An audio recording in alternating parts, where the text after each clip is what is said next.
Yes, good old TJ.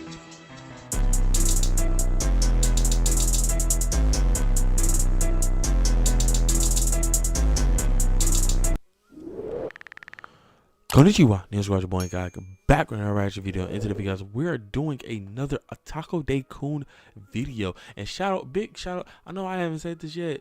First thing about down below. Day Kun, like I say, original link. If you guys want to go and look at his channel and everything like that. The fact that this guy here, I literally hit him up on Twitter. Well, I didn't hit him up on Twitter. I added him on Twitter. One of the videos when it went out, and he actually. He actually responded in my video of one of his videos I reacting to, and he told me like it's cool to react to it. Like, you can go ahead and react to him, it's cool. And he just gave me some constructive criticism on it of like how to like do the reaction stuff better, and I have been like listening to him and stuff like that. So actually, Atako Day Kun, big shout out to man.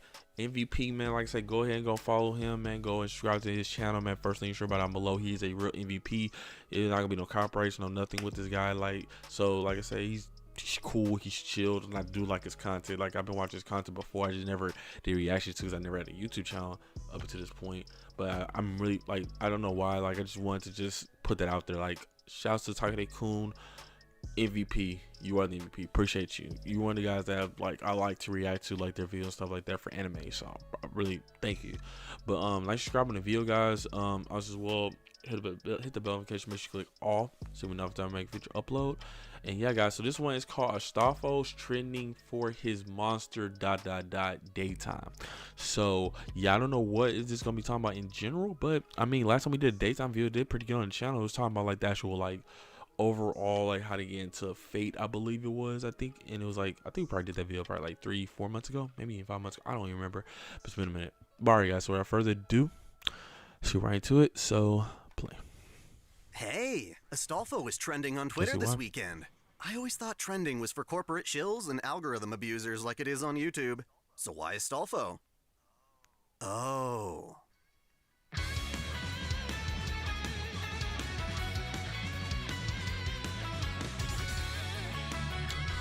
Is that just a person he made, or is that person from an anime? I wonder. Welcome back to Otaku Daikun. Dai here. We're here for another Dai Time, an opportunity for me to react to all the latest happenings in the anime world. Anime. Well as share more about he has an the accent. I don't know where it's at, but he has an accent. When I'm not making videos, I'm watching anime or playing games to come up with content, and I want to make sure that everything I experience makes it to an actual video. In general, though, you can always get an idea for what I'm thinking on Twitter, but that's not exactly a civilized platform now, is it? Facts. At the very least, I have more on my mind than I could possibly fit into a single tweet, so let's get started. Admittedly, this first one is not exactly newsworthy, but as a guy who mostly covers Fate content, I just have to address it. Astolfo, our beloved femboy, has gained a lot of popularity recently for perhaps the silliest reason. The internet sure can tell us a lot about culture, and in this case, curiosity might have gotten the better of most of us. Long story short, a Korean cosplayer under the handle Kotomi Taco had the mad lad idea of taking some cosplay selfies, showing off his magnum dong. No joke, this thing's got more length and girth than a Monster energy drink, via proven comparison. Now I see what Jean was so surprised by. Anyway, instead of just sharing these photos or the original post itself, it seems like the rumor of such an outrageous picture spread like wildfire, causing many cultured individuals to search for the image for themselves. I had nothing to do with this. This made the search term Astolfo quite popular, leading tons more people to use YouTube, the term to either find out why, or to simply flood the hashtag with all sorts of wonderful Astolfo fan art, cosplays, etc., effectively burying its original context. To those uninitiated, it seemed like a celebration of Astolfo being a really fun character, causing the rest of us to laugh knowing the full truth of the matter. Apparently, the original post has been deleted, but thankfully myself and others have screen caps and such. Personally, I just find it hilarious that at some point, people were all like, hey, there's this crazy picture of an Astolfo cosplayer with a colossal titan under skirt. And everyone just had to see it. Whenever you put someone on the internet, it's always there. While No matter this if is you delete indeed it. silly, I also feel it's a perfectly valid expression of fandom, and it's surely resulted in many people on Twitter discovering the character for the first time through celebration. In a similar yet admittedly less explicit manner, we also have the sudden popularity of Lady Dimitrescu from the upcoming tall Resident lady Evil from Resident Village Evil. game. Lovingly referred to as the Tall Lady, this character has been well received by eager fans, obsessed with her intimidating height, assets, and villainous cruelty. Memes have certainly helped with this popularity, as many jokingly express a desire to be dominated by this wicked woman. Personally, I don't see the appeal. As I've said in previous videos, I find photorealistic graphics kinda ugly, and this lady's extreme clown makeup isn't that flattering to me. Let's just say I never liked Harley Quinn for her makeup. When I look at all the Resident Evil fan art of her, I think she looks way better in those than in her original game. Perhaps if she'd been introduced through an anime aesthetic from the get-go, I'd be more on board. Or perhaps I'm still just salty that mods make way better costumes for Jill than Capcom does. Either way, do you feel the allure of Tall Lady? And why did I What just jump a captivates little you bit the when she most? like kind of like reached out? More exciting to me is the fact that in FGO JP, we're getting Karen as a servant. For those who never experienced hollow ataraxia, Karen is Kirei's daughter, a tragic priestess of the Holy Church that gets rather intimate with Anger Mainyu. Bro, Otaku man got jokes, bro. To great suffering, got jokes, bro. as she has an ability to detect people who have been possessed by demons, at the cost of her body mimicking the same harmful effects as the possessed individuals. It's great to have Karen on board the FGO train, but it also makes me question when, if at all, we'll get a Bazette servant. After all, I like a woman who can kick my ass. Going back in time a bit, I want to toss my opinion on the whole You guys like a space girl that can controversy kick your butt, bro? surrounding Animal Let me know in the Crossing. comments. It's not that Let me complicated, know in the comments down really. below. Nintendo put out an update for Animal Crossing, providing players with more options for customizing their appearance. One player seemed to really enjoy these new options, putting their character in what they called cute space buns. Only for malicious vermin on Twitter to quickly assert, those aren't space buns, they're Afro puffs, and they're meant for black people. Stop appropriating culture. Y'all should know I already made a video talking about cultural appropriation in anime, so I'll just reiterate that our creative fiction, our fantasies, should never have to be limited by reality like that.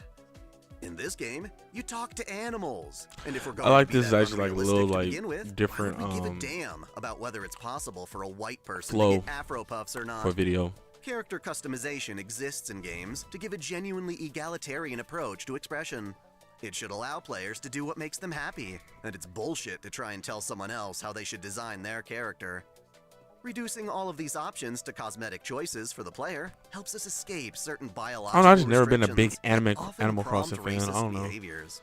They let us put any clothes or hairstyle on any body type, gender, or skin color without assumption or stereotypes. Thankfully, Nintendo stood up for this, stating that their customization options were made to be used by all players, as it should be. Gives me hope for the future of gaming when Nintendo does the right thing. Thankfully, they also did well in not bending the knee when tons of people attacked the developers of Sense, a cyberpunk ghost story, for supposedly objectifying women. Sense was an indie game that originally released on PC, but recently has had releases on both Switch and PlayStation consoles. Prior to these releases, the game got mega popular after being made the target of an online hate mob that took issue with the fact that the game's women had large busts. The devs basically gave haters the middle finger, prompting a slew of harassment and tasteless threats. Proof that people who claim to fight for social justice are far more hateful and toxic than gamers who just want to have some fun. It's another win for us defenders of fiction. Sadly, the same cannot be said for the upcoming remaster of Mass Effect. This updated version, titled The Legendary Edition, will be a graphical overhaul of the first 3 Mass Effect games, streamlining the games in what should be the best way to experience them.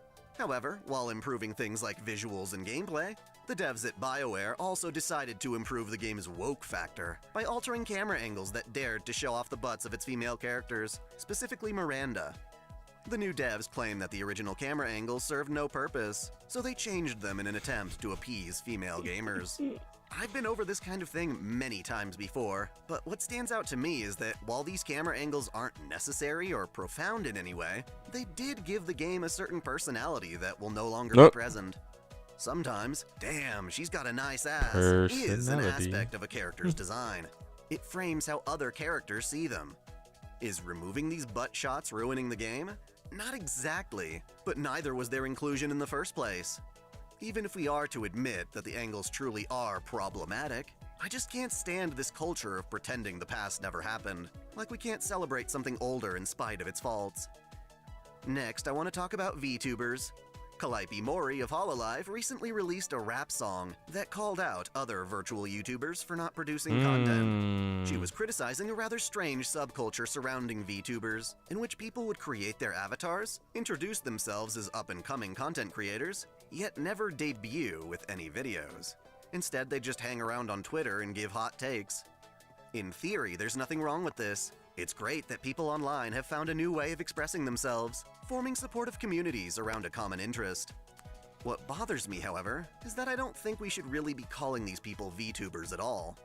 Technically, I've been a VTuber from the very beginning, and all it really means to me is that I'm using an avatar to present myself rather than in person. I find it useful in that I can either present myself as a unique character, or simply show off an ideal version of me that reality doesn't allow for. That's facts. That said, I have to actually make videos if I want to succeed. The avatar is merely a means to an end. For these prospective VTubers, however, the avatar is the end, and that's not a VTuber at all. It's just an OC. Again, nothing wrong with that, but no I see it as a substance, trend no for people concept making within original it, basically. characters, and instead of posting to It's like a somewhere like dead Tumblr shell, or DeviantArt empty like shell. they used to, they're instead hijacking the popularity of VTubers to give their OCs a false sense of importance.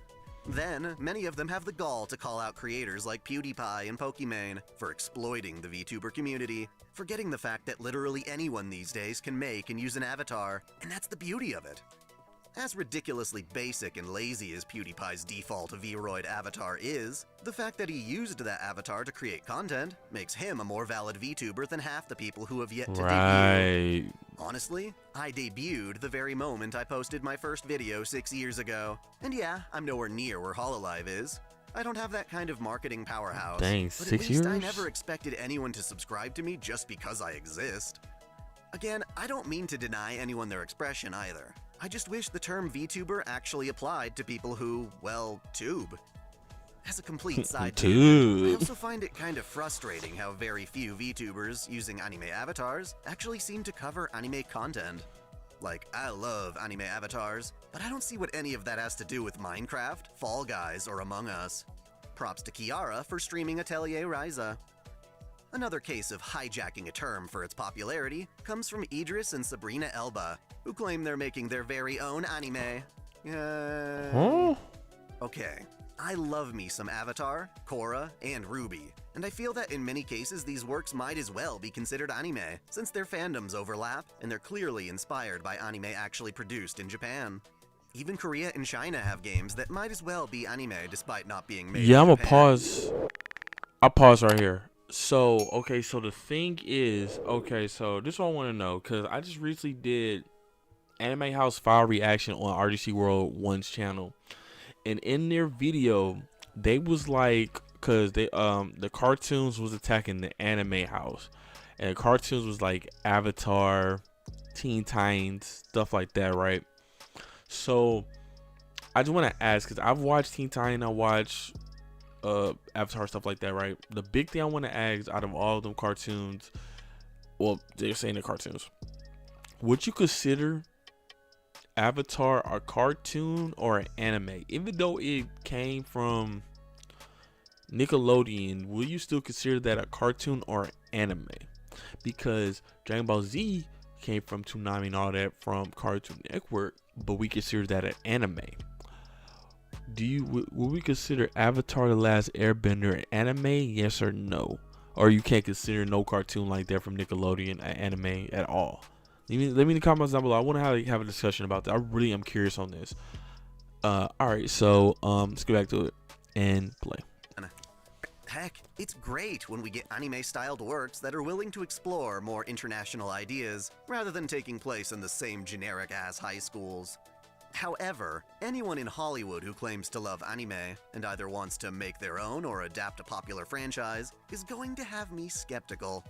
Typically, anime is cool for all the reasons Western media is not, and as excited as I am to see Western works become more like anime, I fear the reverse is true. The creators are actually trying to make anime more Western. Obviously, I don't want that. Even if an anime tackles Western ideas, I'd still prefer the central creative control to come from a Japanese perspective. It seems that Idris and Sabrina want to create an Afro sci-fi series called Dantai, and if they're willing to truly work with Japanese creators to make that happen, props to them. If they're just making a show and calling it anime to bank off its success, well, that's another story entirely. We'll have to keep an eye out to see if Dantai can truly earn being called an anime, or if it's just a cartoon in disguise. Lastly, I want to talk a bit about the anime I've been watching. As I feared, The Promised Neverland Season 2, while being just as visually and audibly stunning as its first season, is not hitting the same dramatic notes due to the new storyline. A major character has been revealed very early on compared to the manga, and because of that, it just lacks the emotional punch that it truly deserves. The anime may still redeem itself, but it'll never be able to. You talking about the dramatic boy with the heights blue hair manga got revealed achieves. early? Is that what he's talking about? I can only From complain so Neverland? much, however, considering some adaptations have it much, much worse. I first found out about the Island of Giant Insects through its manga, which is surprisingly entertaining and very well drawn. It's basically a much edgier anime-themed Jurassic Park, where instead of dinosaurs, we have monstrous bugs that can either slaughter you outright, or worse, use your body as a host for their children. It's every bit as ridiculous as it sounds, but I personally think anything in anime can be compelling with a good artist. The manga is quite beautiful, in the same shocking way as Goblin Slayer's manga, and yet none of that beauty carries into the anime. I decided to watch it for fun, and it really is one of those so bad it's good anime, as long as you acknowledge that going in. The 2D animation is lazy and lifeless, made all the worse by having the insects rendered in 3D CG. It's impossible to find them intimidating since they're just too hilarious. The art style is watered down, just like Goblin Slayer's anime, but to a worse extent, and the studio clearly had no idea what the fuck they were doing. Toward the end, they tried to give our protagonist a badass moment as she walks down a hallway to confront the film's final bug. But it goes on so long, repeating shots, that it creates the exact opposite effect. I just don't see why people even bother to make anime if they're going to look sloppier than the original source. Either way, if you like edgy anime horror with lots of lewdness, you might want to check out the manga, only watching the anime to see just how much better it could have been. And with that, I've exhausted all the topics I've prepared for this week's Dai Time. Alright, so that'll be it right there, man. Astolfo's training for his Monster, Dai Time. So, let's subscribe to the video, guys. Boy, I'm out. Peace.